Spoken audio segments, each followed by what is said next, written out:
Work stress, back pain ఈ రెండిటితో normal delivery పాసిబులా అని ఎవరికైనా క్వశ్చన్ ఉందా? అయితే ఈ వీడియో ఖచ్చితంగా మీకు హెల్ప్ అవుతుంది. నా ఈ జర్నీలో ఒక సీక్రెట్ ఉంది, అది నేను మీకు ఈరోజు షేర్ చేసుకుంటాను. హలో అందరికీ, ఎలా ఉన్నారు? అందరూ బాగున్నారని అనుకుంటున్నాను. ఇది నా ఫస్ట్ యూట్యూబ్ లాంగ్ వీడియో అనమాట. ఫ్యూచర్లో నేను ఇలాంటి యూస్ఫుల్ కంటెంట్ చాలా చేయాలనుకుంటున్నాను. దానికి మీ ఎంకరేజ్మెంట్ ఖచ్చితంగా కావాలి. సబ్స్క్రైబ్ చేసుకుంటారు కదా, థ్యాంక్ యూ. లేట్ చేయకుండా let's get into the video.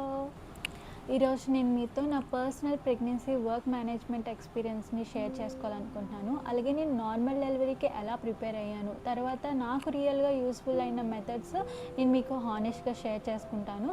ఈ కొన్ని పాయింట్స్ అయినా మీ ఫ్యూచర్లో మీకు ఖచ్చితంగా యూజ్ అవుతాయని నేను ఎక్స్పెక్ట్ చేస్తున్నాను. సో మనం ఫస్ట్లీ మాట్లాడుకోవాల్సిన మేజర్ ఇంపార్టెంట్ పాయింట్ ఏంటో తెలుసా? Early mornings in the pregnancies అనమాట. చాలా ట్రామా చూస్తారు అండ్ చాలా ఫేస్ చేస్తారు ఎర్లీ మార్నింగ్స్ ఇన్ ద ప్రెగ్నెన్సీయే. ఎందుకంటే నేనైతే చాలా స్ట్రగుల్ అయ్యాను. సిక్నెస్, టైర్డ్నెస్, నోషియా ఈ మూడు నన్ను చాలా చంపేసేవన్నమాట ఇనీషియల్ 3 monthsలో. నేను వాటిని ఎలా ఓవర్కమ్ చేశానంటే, సో నోషియా ఫీలింగ్ అయితే మీరు ఎన్ని చేసినా అది తగ్గదు. సో పర్సన్ టు పర్సన్ చాలా డిఫరెంట్గా ఉంటుంది. నాకైతే డే అంతా అది ఎఫెక్ట్ అయ్యేదన్నమాట. సో దాన్ని నేను ఎలా ఓవర్కమ్ చేశానంటే, ఇనిషియల్గా లేవగానే నేను 5:30 షిఫ్ట్ వర్క్ జాయిన్ అవ్వాలన్నమాట. సో ఫస్ట్ నేను జాయిన్ అవ్వాలంటే నా మైండ్ రిలాక్సింగ్గా ఉండాలి. నేను హనుమాన్ చాలీసా ఎంచుకున్నాను వినడం. ఎందుకు హనుమాన్ చాలీసా ఎంచుకున్నానంటే, నేను డే అంతా స్ట్రెస్ అవుతూనే ఉంటాను. నెక్స్ట్ నా బేబీ ఎలా ఉందో ఆలోచిస్తూనే ఉంటాను. నెక్స్ట్ బేబీ కోసం నేను ఏం చేయాలి, బేబీ స్కాన్స్ అన్నీ ప్రాపర్గా ఉంటాయా లేవా అని కూడా నేను చాలా డౌట్ఫుల్గా ఉండేదన్నమాట. సో ఇవన్నీ నాకు స్ట్రెస్ని ఇస్తున్నాయి కాబట్టి నేను ఫస్ట్లీ రిలాక్స్ అవ్వాలంటే నేను ఇది ఎంచుకున్నాను అనమాట. నెక్స్ట్ నోజియా నేను ఎలా కంట్రోల్ చేశానంటే, ఎర్లీ మార్నింగ్స్ ఎంప్టీ స్టమక్తో నేను కోకోనట్ వాటర్ తీసుకునేదాన్ని. ఎందుకు కోకోనట్ వాటర్ తీసుకున్నానంటే, నాకు చాలా రిఫ్రెషింగ్ ఫీలింగ్ ఇచ్చింది. నాకు అంత రిఫ్రెషింగ్ ఫీలింగ్ ఇచ్చింది అండ్ నా నోజియాని తగ్గించడానికి అది చాలా వర్క్ అయిందనమాట. కొంతమందికి ఇది కూడా పడకపోవచ్చు, బట్ నాకైతే వర్క్ అయింది. అది మీకు కూడా ట్రై చేయండి. ఇఫ్ ఇట్ వర్క్స్ కంటిన్యూ చేయండి. రోజు తాగాల్సిన అవసరం లేదు, వీక్లీ 3 or 4 times తీసుకోవచ్చు. బట్ నేను రోజు తాగేదాన్ని, ఎందుకంటే అది నా నోజియాని కంట్రోల్ చేస్తుంది కాబట్టి. సెకండ్లీ నా నోజియాని కంట్రోల్ చేసిన థింగ్ ఏంటంటే గోవా. ఒక్కొక్కరికి ఒక్కొక్కటి పడుతుంది, నాకైతే గోవా పడింది. గోవాలో సాల్ట్, కారం వేసుకొని మంచిగా తినేదాన్ని. నా చుట్టూ ఉన్న వాళ్ళకి ఇప్పుడు కూడా గుర్తుండొచ్చేమో, నాకైతే మాత్రం చాలా హెల్ప్ అయింది. ఊరికే తినేదాన్ని అనమాట. ఒకవేళ 10కి ఏమైనా స్నాక్ తినాలంటే I use to eat, evening అయినా స్నాక్ తినాలంటే I use to eat Goa. So నాకు గోవా చాలా బాగా హెల్ప్ అయింది. ఇఫ్ ఇట్ హెల్ప్ఫుల్ మీరు కూడా యూజ్ చేయండి. నెక్స్ట్ ఇంపార్టెంట్ పాయింట్ ఏంటి తెలుసా? Sitting posture. వర్క్ చేస్తున్నారు కదా, మీ సిట్టింగ్ పోస్చర్ కరెక్ట్గా మెయింటైన్ చేయకపోతే గట్టిగా బ్యాక్ పెయిన్ ట్రిగ్గర్ అవుతుందండి. ఇది కంపల్సరీ మీరు నోట్ చేసుకోవాల్సిన విషయం. సో మీరు ఎప్పుడు మీ బ్యాక్ పిల్లోని మెయింటైన్ చేస్తూనే ఉండాలి. ఇక్కడనే కాదు, మీరు ఎక్కడికి వెళ్తున్నా సరే, కార్లో వెళ్తున్నా సరే, మీ బ్యాక్ని ఒక పిల్లో పట్టేసుకోండి, చిన్న సైజ్ పిల్లో. అది మీకు ఖచ్చితంగా హెల్ప్ అవుతుంది. ఎందుకంటే మీ పిల్లోని మీకు కంఫర్ట్ని ఇస్తుంది అనమాట. మీకు బాగా ప్రెషర్ పడకుండా అది చాలా హెల్ప్ అవుతుంది. సో సిట్టింగ్ పోస్చర్ మీరు కరెక్ట్గా మెయింటైన్ చేయాలి. ల్యాప్లో కూడా మీరు ఒక పిల్లో మెయింటైన్ చేయండి. ఎందుకు మెయింటైన్ చేయాలంటే, మీరు ల్యాప్టాప్ ఎప్పుడు ఒక దగ్గరే పెట్టరు కదా. సో మీరు ల్యాప్ దగ్గర తీసుకుంటారు, టేబుల్ మీద పెడతారు, దాన్ని రొటేట్ చేస్తూనే ఉంటారు. సో ఈ పాయింట్ మీకు ఎందుకు చెప్తున్నానంటే, కనెక్షన్ ఎప్పుడు రూమ్కి ల్యాప్టాప్కి డైరెక్ట్గా ఉండకూడదు అనమాట. ఉంటే అదేంటంటే రేడియేషన్ సిగ్నల్స్ని అది కూడా ట్రిగ్గర్ చేస్తుంది. నాకు ఇనిషియల్ స్టేజెస్లో అది తెలియదు. తర్వాత నేను అది తెలుసుకొని నేను దాన్ని దూరం పెట్టడం జరిగింది. సో ఈ రెండు మీరు కరెక్ట్గా మెయింటైన్ చేయాలి. అండ్ లెగ్స్, మీరు వర్క్ చేస్తున్నప్పుడు కూర్చున్నప్పుడు లెగ్స్ ఎప్పుడు కింద ఫ్లాట్గానే ఉంచుకోండి. ఎందుకు ఫ్లాట్గా ఉంచుకోవాలి? మీరు పైకి పెడితే ఏమవుతుందంటే బ్లడ్ సర్క్యులేషన్ సరిగా అవ్వదు. బ్లడ్ సర్క్యులేషన్ అవ్వకపోతే మీకు లెగ్ క్రాంప్స్ ఖచ్చితంగా ట్రిగ్గర్ అవుతాయి అన్నమాట. సో మేక్ ష్యూర్ మీరు ఎప్పుడు లెగ్స్ ఫ్లాట్గానే పెట్టుకోండి. సో ఇది ఈ 3 steps మీరు ఫాలో అయ్యారంటే మీకు ఇది వర్క్ స్ట్రెస్లో ఒక పార్ట్ మీరు గెలిచేసినట్టే. అండ్ నెక్స్ట్ ఏంటంటే, మీరు డైలీ కూర్చొని వర్క్ చేస్తారు కదా, డే అంతా కూర్చొని వర్క్ చేస్తున్నప్పుడు మీకు ఇంకా బాగా బ్లడ్ సర్క్యులేట్ అవ్వాలంటే ప్రతి 1 hourకి లేచి 2 minutes అయినా వాక్ చేయండి. ఎక్కువ వాకింగ్ అవసరం లేదు, జస్ట్ 1 hourకి లేచి 2 minutes వాకింగ్ చేయండి. సో ఇది ఎందుకు హెల్ప్ అవుతుందంటే, మీ క్రాంప్స్ని తగ్గించడానికి చాలా బాగా హెల్ప్ అవుతుంది. బిలీవ్ మీ, చాలా బాగా హెల్ప్. నెక్స్ట్ ఇంపార్టెంట్ థింగ్ ఏంటో తెలుసా? ఈ సిట్టింగ్ పోస్చర్లోని వర్క్ కూడా ఇంక్లూడ్ అయింది. సో ఈ వర్క్లోనే స్ట్రెస్ కూడా ఇంక్లూడ్ అయింది. దాని స్ట్రెస్ని మీ బీపీతో చాలా రిలేటివ్ అనమాట. ఎందుకు రిలేటివ్ తెలుసా? మీరు ఎప్పుడైనా బాగా ట్రిగ్గర్ అయితే మీ బ్లడ్ ప్రెషరే కదా ఇంక్రీజ్ అవుతుంది. మీ బ్లడ్ ప్రెషర్ ఇంక్రీజ్ అయితే మీ హార్ట్ బీట్ కూడా ఇంక్రీజ్ అవుతుంది. మీ హార్ట్ బీట్ ఇంక్రీజ్ అయితే మీ బేబీ హార్ట్ బీట్ కూడా ఇంపాక్ట్ అవుతుంది. ఇలా ఇవన్నీ కనెక్టింగ్ ఉన్నప్పుడు మీ స్ట్రెస్ని మీరు మేనేజ్ చేసుకోవడం తెలియాలి. సో ఇక్కడ మీరు ఏం చేస్తారంటే, నేను ఇనిషియల్ స్టేజెస్లో నాకు అస్సలు కంట్రోల్ చేసుకోవడం రాలేదండి. మీరు బిలీవ్ చేయరు, నేను నా మౌస్ని కూడా ఎరగొట్టేశాను అనమాట. సో అంత స్ట్రెస్ ఉండింది నా వర్క్లో. సో నేను దాన్ని ఎలా ఓవర్కమ్ చేశానంటే, ఇక్కడే బ్రీతింగ్ ఎక్సర్సైజెస్ స్టార్ట్ చేయండి. సో మేక్ ష్యూర్ మీరు ఎప్పుడు బ్రీత్ ఇన్ బ్రీత్ అవుట్ చేస్తూనే ఉండాలి. చేస్తే మీకు ఏమవుతుందంటే ఆ 15 సెకండ్స్ కోపాన్ని మీరు కొంచెం డిలే చేస్తున్నట్టు ఉంటుంది. సో మేక్ ష్యూర్ మీరు బ్రీతింగ్ ఎక్సర్సైజ్ ఎప్పటి నుంచి అలవాటు చేసుకుంటే అది మీకు లాస్ట్లో బాగా హెల్ప్ అవుతుంది. అండ్ వీటన్నిటితో పాటు మీరు బాగా మెయింటైన్ చేయాల్సిన విషయం ఏంటంటే హైడ్రేషన్. బాడీకి చాలా అవసరం ప్రెగ్నెన్సీలో. అది మీరు మెయింటైన్ చేశారంటే హాఫ్ ఆఫ్ ద స్ట్రగుల్ మీరు గెలిచేసినట్టే. ఎందుకు అలా అంటున్నానంటే, సో మీరు హైడ్రేషన్ మెయింటైన్ చేయకపోతే ఏమవుతుందో తెలుసా, కాన్స్టిపేషన్ వస్తుంది. కాన్స్టిపేషన్ వచ్చిందంటే అది చాలా పెద్ద హెడేక్ అవుతుంది. సో మీరు దీన్ని ముందే ప్రివెంట్ చేయాలంటే మీరు ఖచ్చితంగా వాటర్ తాగాలి. నేనైతే 2 to 3 బాటిల్స్ ఇనీషియల్గా మొత్తం ప్రెగ్నెన్సీ స్టార్టింగ్ నుంచి ఎండింగ్ వరకు 2 to 3 బాటిల్స్ ఖచ్చితంగా తాకేసేదాన్ని. సో నాకు కాన్స్టిపేషన్ ప్రాబ్లం రాలేదు. అండ్ యూటీఐ ఇన్ఫెక్షన్ రావడానికి ఒక స్టెప్ మీరు ముందుగా ఉన్నారంటే ఇది హైడ్రేషనే. సో అది మీకు రాకుండా ఉండాలంటే మీరు ఎక్కువ వాటర్ తాగాలన్నమాట.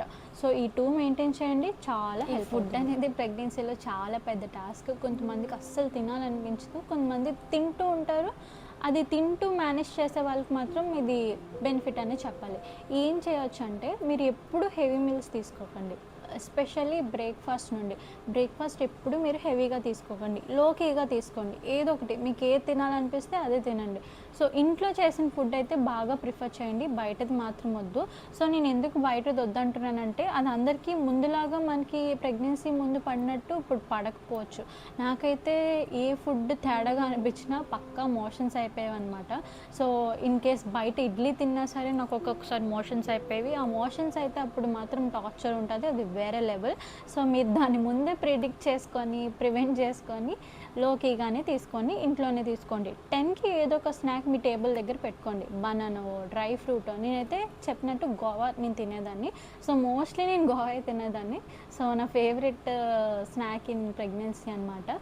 అండ్ ఆఫ్టర్నూన్ కూడా మీకు లోకీగానే తీసుకోండి. తీసుకున్న వెంటనే ఏం చేస్తారంటే, స్లీప్కి వెళ్ళిపోకుండా మీరు కొంచెం వాక్ చేయండి. సో దట్ మీకు ఇన్సులేషన్ స్పైక్ అవ్వకుండా ఉంటుందన్నమాట. సో మనకి ఇది మేజర్ ఇంపార్టెంట్ థింగ్. అది మీరు ఎక్కువ రైస్ తీసుకున్నా సరే కొంతమందికి ఇన్సులేషన్ స్పైక్ అయిపోద్ది, డయాబెటిక్ అయిపోతారు. సో మీరు ఇది బాగా చూసుకొని తినండి. సో వాక్ చేయండి. అండ్ నెక్స్ట్ ఈవినింగ్ ఏదో ఒక స్నాక్ తీసుకోండి. ఈవినింగ్ స్నాక్ తీసుకున్నాక డిన్నర్ మాత్రం 8 PM లోపే కంప్లీట్ చేసేయండి. ఎందుకు 8 PM లోపే అంటే మీకు డైజెషన్ చాలా బాగుంటుంది. సో మీరు హెవీ మీల్స్ కాకుండా షార్టర్ మీల్స్ ప్లాన్ చేసుకుంటే మీ డైజెషన్ చాలా బాగా ఇంప్రూవ్ అవుతుంది. నేను ముందే చెప్పినట్టు కాన్స్టిపేషన్ కూడా మీకు అంతగా రాదనమాట. So plan shorter meals and enjoy it అనమాట. 8 PM లోపు మీరు ఖచ్చితంగా క్లోజ్ చేసేసుకొని డూ ఏ లిటిల్ వాక్, ఒక 2-3 minutes వాక్ చేయండి. Okay, finally last but definitely not the least, నేను నార్మల్ డెలివరీకి ఏం చేస్తే నాకు ఈజీగా డెలివరీ అయింది అనే విషయం మాత్రం మీకు చెప్పాల్సిందే. ఎందుకంటే నేను డే అంతా చాలా స్ట్రెస్ అయ్యి వర్క్ చేసేదానండి. ఇన్ఫ్యాక్ట్ నేను చెప్పాలంటే ఎర్లీ మార్నింగ్ 5:30 టు నైట్ 7 అయిపోయిన రోజులు ఉన్నాయి, 6 అయిపోయిన రోజులు ఉన్నాయి, ఈవినింగ్ 5:30 వరకు చేసిన రోజులు కూడా ఉన్నాయి. సో మిడిల్లో నేను బ్రేక్స్ తీసుకునేదాన్ని. మేక్ ష్యూర్ మీరు కూడా బ్రేక్స్ బాగా తీసుకోండి. అండ్ ఇన్ఫామ్ చేయండి. ప్రెగ్నెన్సీ మీరు దాచుకునే విషయం అయితే కాదు, ఖచ్చితంగా ఇన్ఫామ్ చేసి నో చెప్పడం కూడా నేర్చుకోండి. నేను ఈ టైంలో చేయలేను, నేను ఈ టైంలో చేయగలను, సో ఇది నేను రేపు పోస్ట్పోన్ చేసుకోవచ్చా. సో మేక్ ష్యూర్ మీరు ఇవి కరెక్ట్ చేసుకోండి. నేను ఈ టైంలో చేయగలను, నేను ఈ టైంలో చేయలేను, లేదా నాకు ఈ బ్రేక్ కావాలి అని చెప్తే వాళ్ళు అర్థం చేసుకుంటారు. అర్థం చేసుకోకపోతే మనం ఏం చేయలేం. కానీ అర్థం చేసుకునే టీం ఉంటే మాత్రం మీరు లక్కీ. నేను ఆ విషయంలో చాలా లక్కీ. సో ఇంత వర్క్ చేసిన తర్వాత కూడా మీరు నార్మల్ డెలివరీకి పాసిబుల్ అయిందా అంటే అయింది. ఎలా అయిందంటే, సో నేను డైలీ వాకింగ్ చేసేదాన్ని అనమాట. నాకు డాక్టర్ 5th month నుంచి వాకింగ్ చేయమన్నారు. ముందు నాకు మ్యాక్సిమం తెలిసి అవసరం లేదు, 5th month నుంచే మీరు ఈ ప్రిపరేషన్ స్టార్ట్ చేసుకోవచ్చు. Daily walking morning and evening చెప్పేవారు అనమాట. సో నాది ఎర్లీ మార్నింగ్ 5:30 షిఫ్ట్ కాబట్టి ఐ కాంట్ వాక్, ఎందుకంటే అనోజియాతో సిగ్నెస్తో వర్క్తో నేను అది మేనేజ్ చేయలేకపోయాను. సో నేను దాన్ని ఈవినింగ్కి కవర్ చేసుకున్నాను అనమాట. డేలో మీరు 2-3 minutes వాక్ చేస్తారు కదా, సో అది కూడా కౌంటే, ఆఫ్టర్ లంచ్ కూడా కౌంటే. అండ్ ఈవినింగ్ వచ్చేసరికి 5:36 to 7 అయినా సరే నేను ఖచ్చితంగా 1 hour వాకింగ్ చేసేదాన్ని. బిలీవ్ మీ ఇది మీకు నార్మల్ డెలివరీలో చాలా బాగా, నార్మల్ డెలివరీలో వాకింగ్ తర్వాత పెద్ద ఇంపాక్ట్ ఏదైతే ఉందంటే 8th మంత్ నుంచి మీరు చేసే ఎక్సర్సైజెస్. ఇఫ్ మీ డాక్టర్ చెప్తే మీరు కంటిన్యూ చేయండి, డాక్టర్ చెప్పకపోతే ప్లీజ్ డోంట్ డూ ఇట్ అనమాట. నాకైతే ఏ కాంప్లికేషన్ లేకుండా నా ప్రెగ్నెన్సీ అంతా ఉంది కాబట్టి సో నా డాక్టర్ ప్రిస్క్రైబ్ చేశారు మీరు యోగా స్టార్ట్ చేయొచ్చు అని. సో నాకు ముందే యోగా టచ్ ఉండడం వల్ల నాకు ఇంకా బాగా హెల్ప్ అయిందని నేను అనుకుంటున్నాను. సో మెయిన్లీ బటర్ఫ్లై చేసేదాన్ని అనమాట. సో బటర్ఫ్లై చేస్తే ఏంటంటే మీ అబ్డామన్ పెల్విక్ ఏదైతే ఉందో అది బాగా ఎక్స్పాండ్ అవుతుంది, సో ఈజీగా ఫ్లెక్సిబుల్ అవుతుంది అనమాట. సో నాకు బటర్ఫ్లై చాలా బాగా యూజ్ అయింది. అండ్ నెక్స్ట్ బటర్ఫ్లై స్క్వాట్స్ కూడా చేయండి. ఉత్తి బటర్ఫ్లై పోజే కాకుండా స్క్వాట్స్, ఈ పైకి కిందకి లేపే స్క్వాట్స్ కూడా చేస్తే మీకు బాగా హెల్ప్ అవుతుంది. సో నాకు చాలా ఇంపార్టెంట్ అయితే బటర్ఫ్లై అని నేను చెప్పొచ్చు. అండ్ నెక్స్ట్ స్క్వాట్స్ కూడా, నార్మల్ స్క్వాట్స్ కూడా చేయండి. అండ్ నాకు నార్మల్ స్క్వాట్స్ పెల్విక్ దాన్ని ఎక్స్పాండ్ చేయడానికి బాగా యూజ్ అయింది.